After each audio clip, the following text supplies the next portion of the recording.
Quando Allan Kardec lançou o Livro dos Espíritos, que foi o marco inicial da doutrina espírita ou espiritismo, ele escreveu que não era sua pretensão criar uma nova religião, mas sim uma doutrina filosófica de consequências religiosas, como qualquer filosofia espiritualista, e que pudesse ser o suporte para as diversas religiões já instauradas, auxiliando-as a desvendar os diversos fenômenos ditos sobrenaturais, explicando a existência de Deus, a sobrevivência da alma, a imortalidade.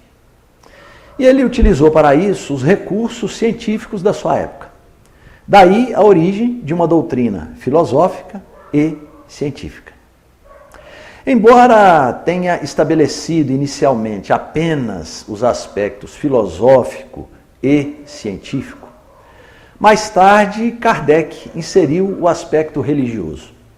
Talvez sob a influência da religião predominante, que era o catolicismo em toda a Europa, ou até mesmo em virtude das comunicações dos espíritos que, em sua maioria, eram padres, santos, crentes católicos, e que eles enfatizavam o lado moral religioso da doutrina espírita. Daí, então, Kardec estabelece o espiritismo no seu tríplice aspecto: filosofia, ciência e religião. E quando analisamos o espiritismo, ele deve ser analisado dessa forma, nessa tríade. Não dá para desmembrar, analisando apenas como filosofia, como ciência ou somente como religião. Senão, não será espiritismo, será somente mais uma filosofia ou uma ciência ou mais uma religião. Kardec escreveu ainda, lá na introdução do Livro dos Espíritos, não pretender ter nenhum mérito pessoal na confecção da obra, pois os princípios nela exarados não são de criação sua. O mérito, diz ele, cabe todo aos espíritos que a ditaram. Por isso dizemos que Kardec foi o codificador do espiritismo, aquele que reuniu textos, comunicações, informações do plano espiritual e compôs essa doutrina. É o codificador, aquele que organizou, é um organizador. Embora estudos recentes tenham demonstrado que ele foi muito mais do que isso, que interferiu de forma direta, colocando as suas conclusões, a sua opinião, em diversas questões de O Livro dos Espíritos. Sem dúvida alguma, Kardec era um homem notável. Podemos dizer que era um gênio no seu campo de atuação. Mas era um homem do seu tempo, influenciado pelos costumes da sua época. Estava envolvido em todo aquele processo de meados do século XIX, em que acreditava-se que a Europa era o centro do mundo, que dali sairiam todas as invenções e progresso para a humanidade. Acreditava-se que os povos das Américas, da África, ainda eram povos primitivos, que os orientais ainda não estavam afeitos aos procedimentos civilizatórios. Este era o pensamento ao qual Allan Kardec fazia parte, o chamado eurocentrismo, a Europa como centro do mundo. Por isso, algumas passagens de suas obras, principalmente de O Livro dos Espíritos e a Gênese, têm sido motivo de discussões por parte dos estudiosos, principalmente os não espíritas. Alguns chegam a argumentar que Kardec foi preconceituoso, racista, que algumas expressões por ele usadas estavam demonstrando um determinismo hierárquico quando ele se referia a raças ou a outros povos fora da Europa. Na realidade, o que vemos aí é que aquele tipo de pensamento e linguagem que muitas vezes Kardec usa nessas obras era aquele pensamento e aquela linguagem do século XIX, daquela Europa da sua época. Por isso nós espíritas, quando estudamos o Espiritismo, devemos manter um certo cuidado na análise de algumas frases, de alguns textos, para que entendamos o pensamento kardeciano contextualizando com a sua época, sabendo que aquilo que Kardec falava nada tinha de preconceituoso, de racismo, nada de xenofobia, muito pelo contrário. Ele era um homem de extrema sensibilidade, defensor da igualdade entre as pessoas.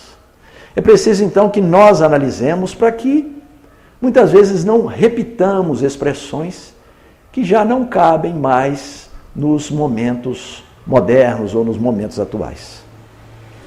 Ainda no escopo da doutrina,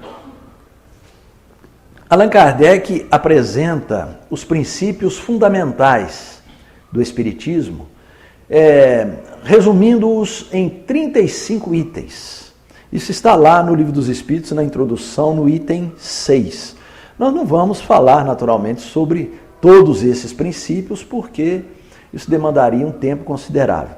Mas vamos selecionar alguns que nós acreditamos que são importantes para o nosso objetivo. Por exemplo, a doutrina espírita esclarece o ser humano de onde vem, para onde vai, por que está na Terra. Comprova a imortalidade através da comunicação dos espíritos. A gente não tem como comprovar sistematicamente, porque não tem como ver, filmar os espíritos. Mas pelas deduções lógicas que o próprio Kardec colocou como princípios, de que se há uma interpretação inteligente ou uma mensagem inteligente, é porque há algo inteligente por trás dela. E através das comunicações dos espíritos, ele conseguiu perceber que a sobrevivência é um dos pontos principais ou basilares do espiritismo.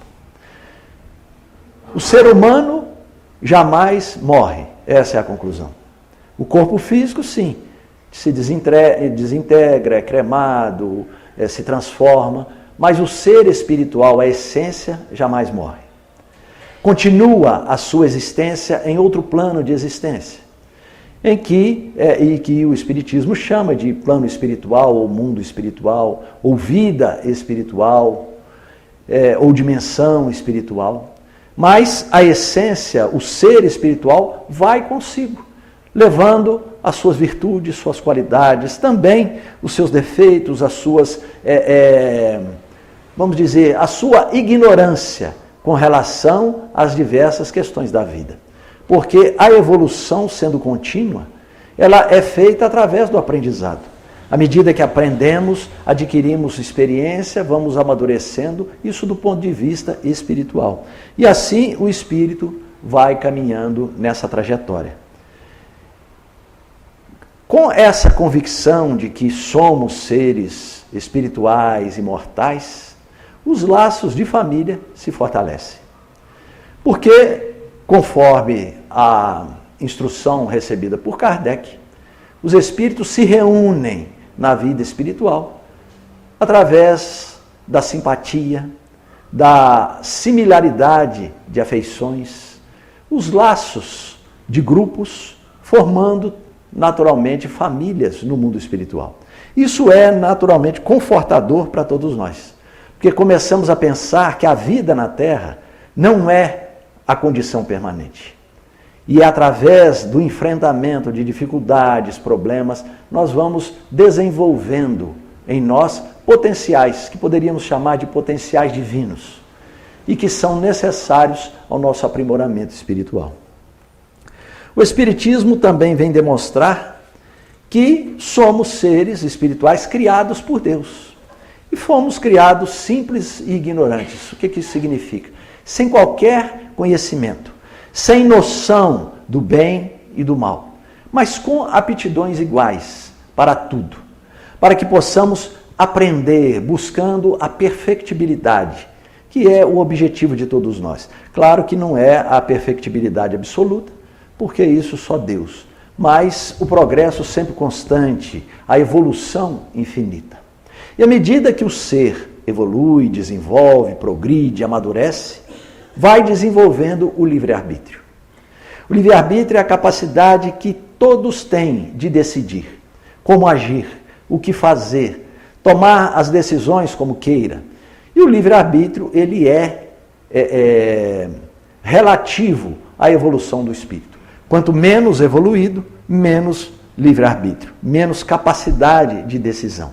Quanto mais evoluído, maior o livre-arbítrio, maior a capacidade de decisão.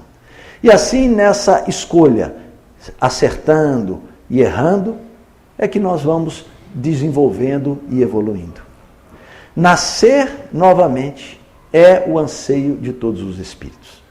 A reencarnação explicada pelo Espiritismo vem demonstrar que através desse processo nós vamos sendo nós mesmos, dando continuidade àquilo que fizemos no passado, no presente. No futuro daremos continuidade. Paramos em um determinado ponto e vamos novamente nascer para recomeçar. Se erramos, vamos aprender com o erro e corrigir esses erros em outra encarnação. Se acertamos, vamos nos fortalecendo para novos embates, novos acertos, novas experiências. Partindo dessa compreensão espiritualista e reencarnacionista, a nossa existência ganha um sentido diferente. Passamos então a entender que a nossa condição real é a condição de espírito, é a nossa condição natural, que a vida na Terra é apenas um estágio, um momento de aprendizado.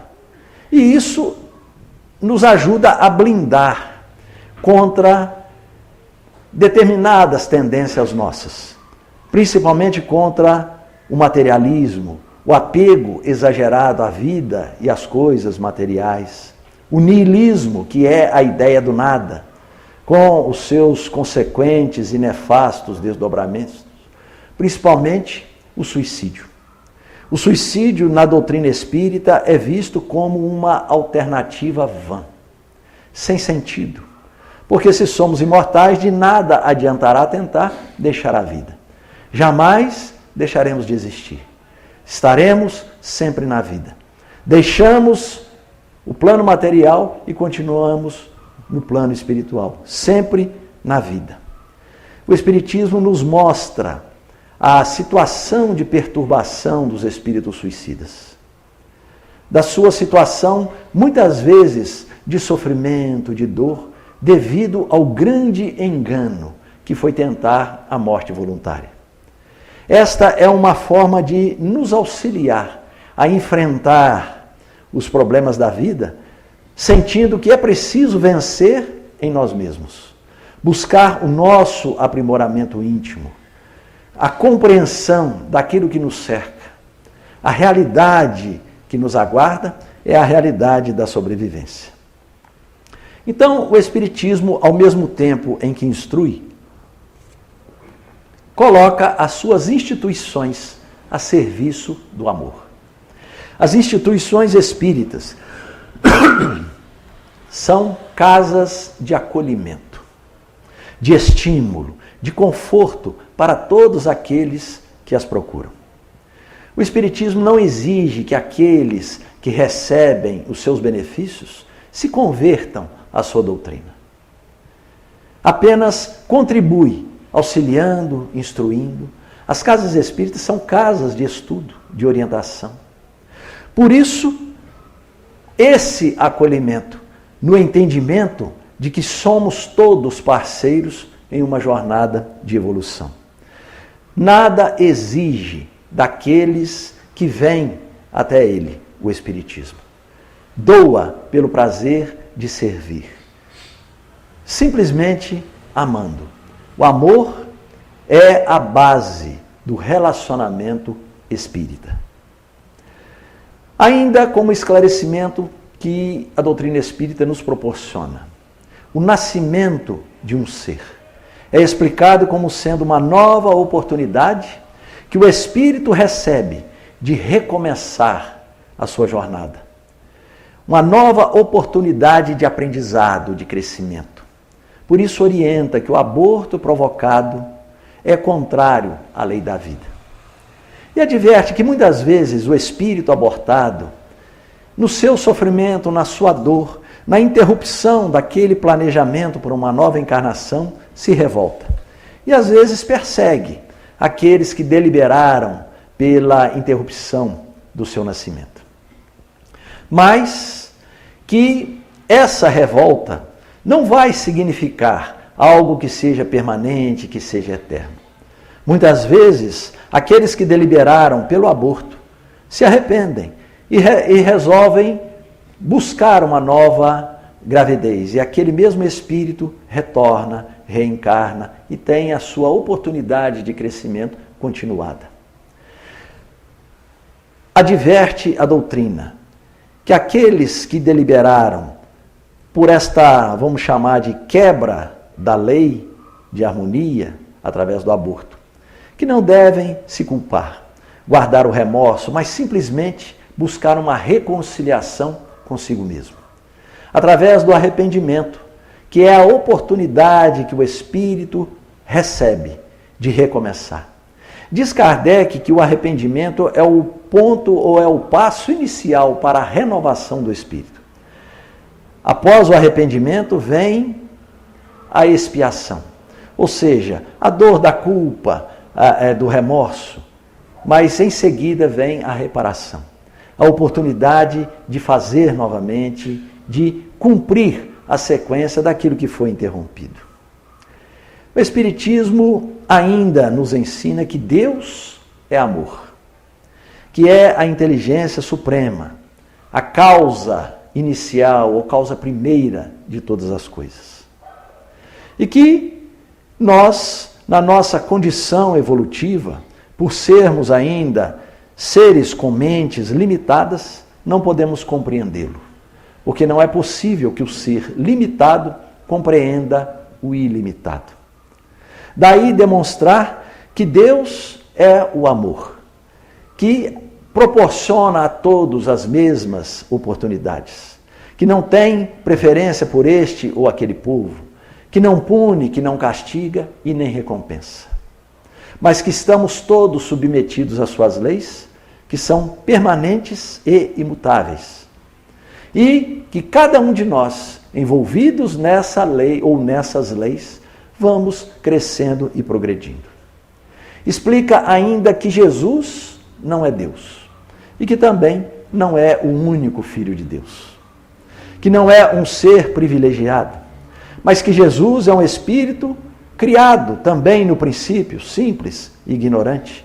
Claro, é um irmão mais velho, um espírito que foi criado há muito tempo antes de nós e que também galgou os mesmos degraus que nós temos galgado para a nossa evolução. Claro que em planetas diferentes, em mundos diferentes. E que Jesus continua evoluindo, pois a evolução é infinita. Que não é o único Cristo, pois existem outros Cristos, assim como ele. E o Espiritismo interpreta, então, os ensinamentos de Jesus à luz da lógica, do bom senso, asseverando que fé inabalável só é aquela que pode encarar frente a frente a razão em todas as épocas da humanidade.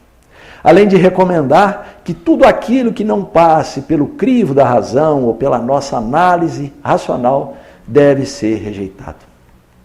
Porque a fé, sendo racional, nos leva a entender que ela é muito mais do que uma manifestação ritualística, ou muito mais do que uma manifestação através de cânticos ou de extravasações de sentimentos. A fé é a certeza de que existe uma força superior que nos acolhe, uma força superior que nos sustenta, nos momentos de dificuldade, mas também nos momentos de alegria, nos momentos de bonança, demonstrando que ninguém está só, que estamos todos envolvidos por pelo amor, vamos chamar, que Deus é amor. A mensagem de Jesus, então, é a mensagem do amor, colocando todos os seres como filhos do amor. O próprio Jesus comprovou a imortalidade, quando ele mesmo retornou após a morte na cruz. Em diversos momentos ele confabulou com seres humanos que já haviam morrido, desencarnado, e que vinham para demonstrar a realidade da sobrevivência. Por isso, a doutrina espírita vem desmistificar o aparecimento de espíritos.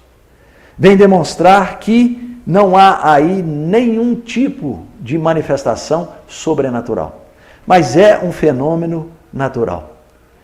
Que todos aqueles que podem permitir esse fenômeno, e que os denomina como médiuns intermediários entre o plano físico e o plano espiritual, podem e devem desenvolver essa capacidade. Demonstra que a mediunidade, ela dentro do espiritismo, é utilizada a serviço do bem, a serviço do amor. Os espíritos têm prazer em vir até nós, de nos instruir, de nos auxiliar nesse processo de crescimento.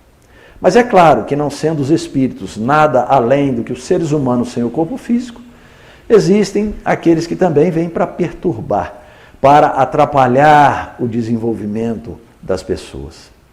Por isso, o Espiritismo ensina que o processo mediúnico só deve ser utilizado para o bem. O médium é um voluntário do trabalho espírita e nada cobra pela sua atividade.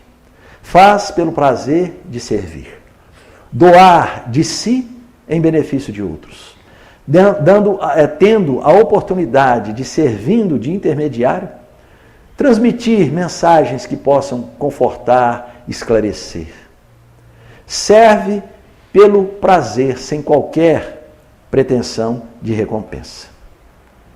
Ainda como contribuição para o nosso estudo, o Espiritismo explica as desigualdades sociais, demonstrando que são escolhas dos próprios espíritos para desenvolverem-se espiritualmente.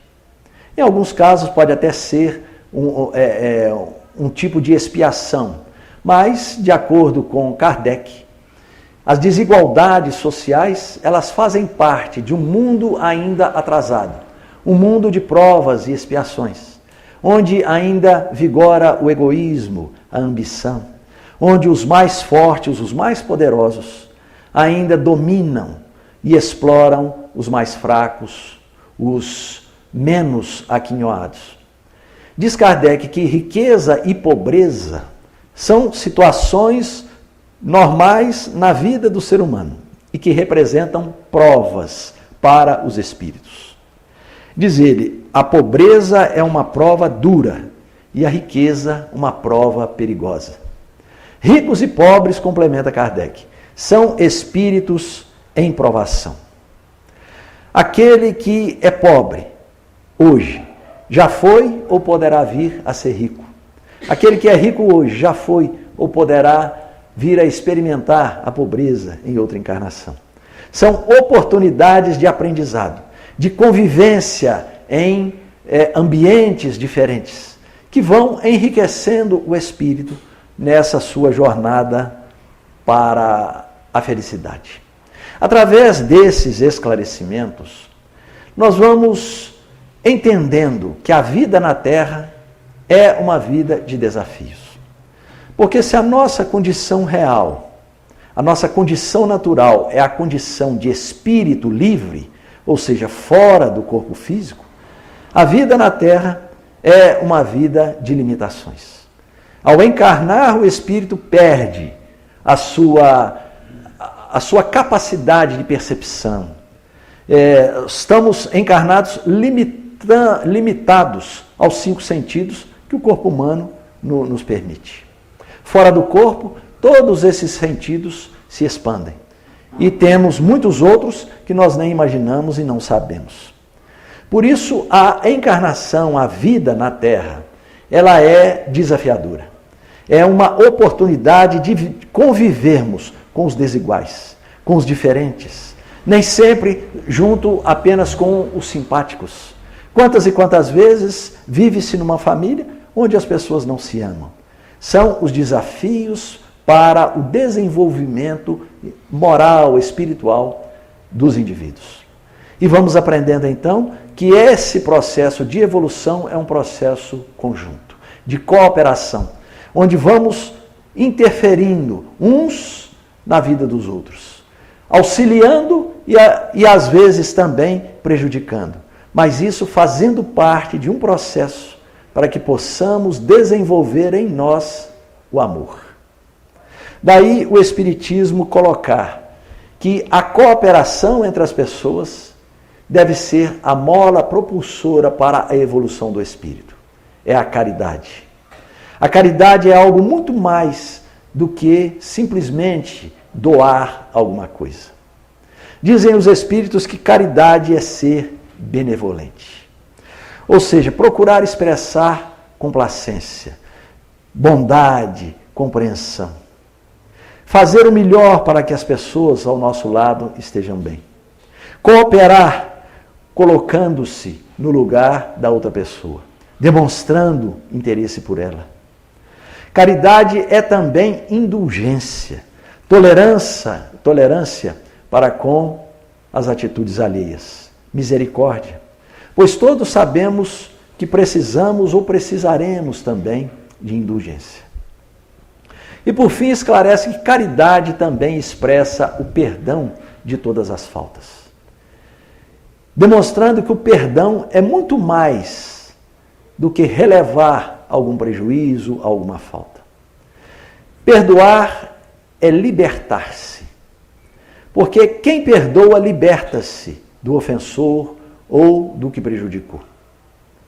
Tem uma frase muito interessante que me chamou a atenção uma vez, que diz assim: viver com o lixo da mágoa no próprio íntimo é envenenar a saúde. Quem perdoa se liberta de todo esse lixo. O lixo da mágoa, do rancor, do sentido ou do sentimento de vingança, do prejuízo.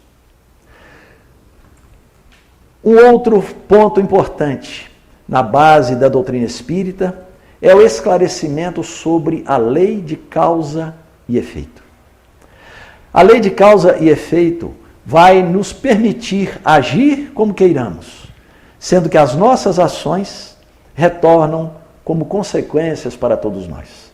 Boas ações, bons sentimentos. Ações ruins, sentimentos ruins.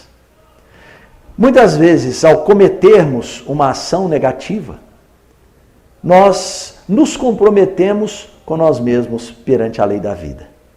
E teremos que corrigir essa ação negativa. Se nos conscientizamos, arrependemos, já podemos corrigi-la já. Se não despertamos, é preciso que a vida nos leve a esse despertar. Isso não significa castigo ou imposição divina ou julgamento. Não existe isso para o Espiritismo. Deus não julga, como eu disse antes, não pune e nem recompensa. Mas nós mesmos é que sentimos em nós as consequências das nossas ações. Boas ações já nos proporcionam, nesse momento, uma sensação de bem-estar, de alegria, de prazer. Também o contrário é verdadeiro. Por isso, como não há essa ideia de castigo, punição, tentação, a figura do demônio deixa de existir.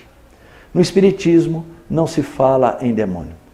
Porque pela lógica espírita não é possível que Deus tenha criado um ser voltado exclusivamente ao mal, ou que o mal seja eterno. Nos ensina a doutrina dos espíritos, que todos os espíritos que erram, e por mais recalcitrantes que sejam envolvidos no erro, um dia eles também serão espíritos puros, como todos nós também seremos. Porque através das reencarnações, do recomeçar, o espírito tem a oportunidade de se corrigir.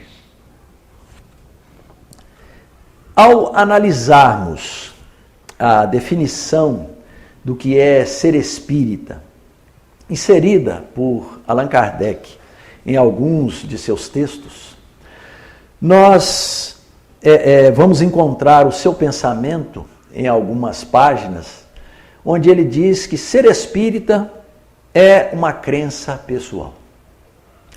Veja só o que Kardec diz aqui, eu vou ler textualmente. Qualquer pessoa que admita a existência e sobrevivência dos espíritos e a possibilidade de sua manifestação entre os seres humanos, independente de qualquer coisa, pode se considerar espírita. Lá na revista, isso está na Revista Espírita de janeiro de 1869. E em junho anterior a isso, de 1868, ele diz o seguinte: a gente é espírita desde o momento em que se entra nesta ordem de ideias, ainda mesmo quando não se admitissem os pontos da doutrina em sua integridade ou em todas as suas consequências. Por não ser espírita completo, não se é menos espírita, o que faz que se o seja sem saber. Algumas vezes, sem o querer confessar. E que entre os sectários das diferentes religiões, muitos são espíritas de fato, quando não de nome. E ele reafirma essa ideia no livro O Espiritismo em sua expressão mais simples, um outro livro de Allan Kardec, onde ele coloca que espírita é todo aquele que crê nas manifestações dos espíritos, já que essa crença é de todas as religiões, de todos os povos, e se encontra em todos os tempos e em todas as religiões. Portanto, complementa ele, pode-se ser católico, protestante, judeu ou muçulmano, e crer na manifestação dos espíritos e ser, conseguintemente, espírita. Esse pensamento de Kardec é muito interessante porque vem corrigir uma ideia já sedimentada no movimento espírita de que espírita é somente aquele que estuda as obras de Allan Kardec, que segue os ensinamentos de Allan Kardec, os kardecistas. Mas nós percebemos que dentro do pensamento de Kardec, qualquer um daqueles que acredita nas manifestações dos espíritos e na sua existência, podem ser considerados espíritas. E isso é interessante porque nós vimos lá no início que quando ele lançou o Livro dos Espíritos, escreveu que não estava criando uma nova religião, mas sim uma ideia filosófica que pudesse amparar as religiões existentes. Então, trazendo para os nossos dias, os umbandistas podem ser considerados espíritas, pois eles acreditam na manifestação dos espíritos, trabalham com os espíritos. Aqueles que leem e gostam das obras espíritas, mas se vinculam a outra denominação religiosa, também podem ser considerados espíritas. Então o indivíduo católico pode ser espírita? Pode. Ele é católico, espírita, porque ele gosta também das obras espíritas, ele entende alguns princípios espíritas, como sobrevivência, reencarnação. Alguns espiritualistas norte-americanos e europeus que acreditam na sobrevivência da alma, na manifestação dos espíritos, podem também ser considerados espíritas. Então nós percebemos, e outros mais, que todos estes, de acordo com o pensamento de Kardec, também são espíritas. Agora vejam que interessante essa interpretação, porque na prática, e aqui nós vamos falar de Brasil, isso se dá. Vejam só, o último censo mostrou que 50% da população brasileira acredita em reencarnação. Metade da população brasileira acredita em reencarnação. E o número de espíritas assim declarados representa 1,8%. Vejam então, a imensa maioria das pessoas que acreditam em reencarnação estão vinculadas a outra religião. Um outro dado interessante apontado pelo censo, 60% dos brasileiros, 60%, mais da metade, acreditam em vida após a morte, o que para muitos inclui o processo da reencarnação. 89% dos brasileiros relatam ter fé em Deus e alto índice de vivências espirituais, o que torna a crença no plano espiritual bem comum. O Brasil é considerado um dos países com maior abertura a ideias espiritualistas e reencarnacionistas do mundo. Percebe então que, de acordo com o pensamento de Kardec, a grande maioria dos brasileiros pode ser considerada espírita. E isso é muito lógico, porque qual que é o objetivo do espiritismo? Não é se fazer uma religião dominante, claro, mas é transmitir a ideia, a convicção da sobrevivência do ser, da reencarnação, da existência de Deus, da imortalidade, enfim. Este é o papel consolador do espiritismo. Mas Allan Kardec ele faz também uma classificação dos adeptos do espiritismo, agora com base no nível de compreensão e de vivência da doutrina. Aqui, adeptos do espiritismo são aqueles que de fato estão envolvidos no movimento espírita. Porque aí Kardec não está falando mais de uma forma generalizada. E ele de uma forma didática, né, ele dividiu em 5 categorias o tipo de espírita que frequenta o movimento. Isso já na sua época, né? Então vejam só, vamos falar rapidamente sobre cada um desses tipos de espíritas. Para ele existem os espíritas imperfeitos. De acordo com Kardec, são aqueles que admiram a moral, mas não a praticam totalmente. O espiritismo altera pouco os seus vícios, como orgulho ou egoísmo. São aquelas pessoas que mantêm uma postura de cordialidade, de respeito, de fraternidade dentro das casas espíritas. Mas, fora desse ambiente, agem de forma completamente diversa. Esquecem que a postura ética deve ser uma postura constante na vida do ser humano, ou do ser que quer ou que almeja o seu crescimento espiritual. Uma outra categoria lembrada por Kardec são os espíritas experimentadores.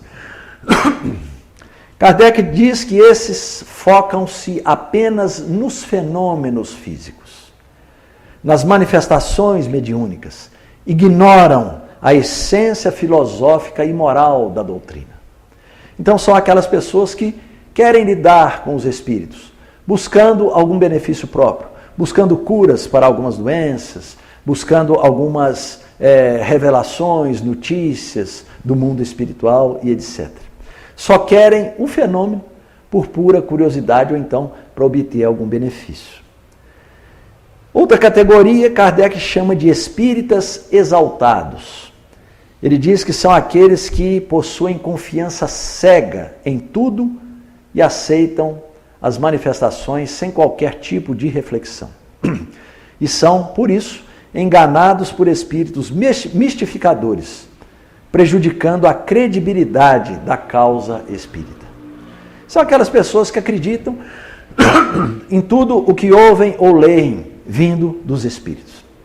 Essas pessoas pensam, como são espíritos, estão desencarnados, eles têm o conhecimento ampliado, então eles estão realmente dizendo a verdade. Mas se esquecem que, como Kardec disse, os espíritos nada mais são do que os seres humanos sem o corpo físico. E a morte não altera a sua condição, não os torna mais ou menos sábios. A quarta categoria, Kardec chamou de espíritas sem o saberem. Dizer que são aquelas pessoas que, sem conhecerem a doutrina, possuem de forma inata os princípios de fé em Deus, imortalidade e reencarnação. Aqui a gente pode colocar como, nessa categoria, né, espíritas sem o saberem, esse grande contingente de pessoas que nós vimos sendo apontadas no censo, que tem esses princípios como fortes, né? Fé em Deus, imortalidade, reencarnação. Mas o próprio Kardec diz que esses princípios são de todas as crenças, de todas as religiões, e já existem desde todas as épocas e em todos os tempos, né? E finalmente ele inclui os verdadeiros espíritas, ou espíritas cristãos. Diz Kardec que são os que compreendem, admiram e praticam a moral espírita, aceitando todas as suas consequências e buscando a reforma íntima. Aqui Kardec compara o verdadeiro espírita ao verdadeiro cristão. E deixa aquela frase conhecida de todos nós, né? Lá no Evangelho segundo o Espiritismo, onde ele diz que reconhece-se o verdadeiro espírita pela sua transformação moral e pelos esforços que emprega para domar as suas más inclinações. É exatamente o esforço para vencer a si mesmo. Este é o espírito, é aquele que se esforça. Não é o indivíduo pronto, acabado, perfeito, porque isso não existe. Mas é o indivíduo em constante aprimoramento, em constante esforço. Erra e sabe que errou. Procura corrigir o próprio erro, procura acertar. Se prejudicou alguém, vai e reconcilia. Procura corrigir o prejuízo. Erra muitas vezes sem o saber, mas quando percebe, se esforça para acertar.